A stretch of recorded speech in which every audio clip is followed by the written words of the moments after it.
As we think about our future and we think about what Ford will look like, it'll be a kind of a bifurcated equation. You'll have the traditional car and truck business, which for many years, I think the suburbs and rural areas won't change dramatically. And then you'll have urban driving, which will change dramatically. Going forward, there'll be more electrified vehicles, and clearly we're going to have a number of electrified vehicles. There'll be the advent of autonomous vehicles, and we'll be in the market by 2021 on that. More connected cars to each other, but also to the internet. And then more sharing. We will have Chariot, our dynamic shuttle, which is a part of the sharing services that'll be out there. So as we look at those things, they're usually individual, those transportation modes.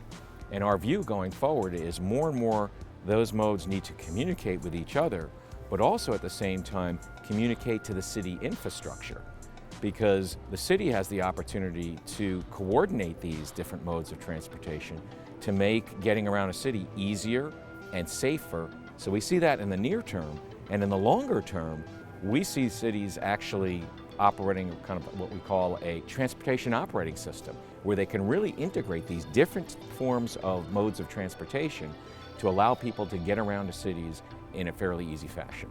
We want our team going in, talking with cities, understanding their transportation issues, and then what assets can we bring to help them in that regard.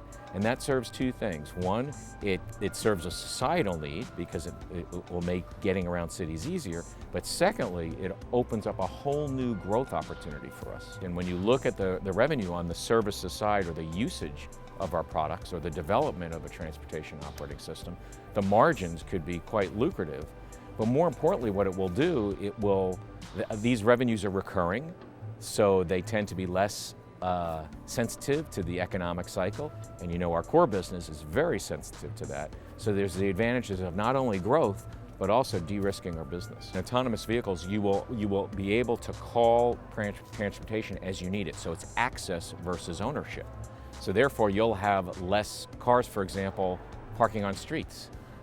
But also at the same time, our Chariot, our dynamic shuttle, for every shuttle that we can put on the street, it could take out between 20 and 25 cars from a downtown area.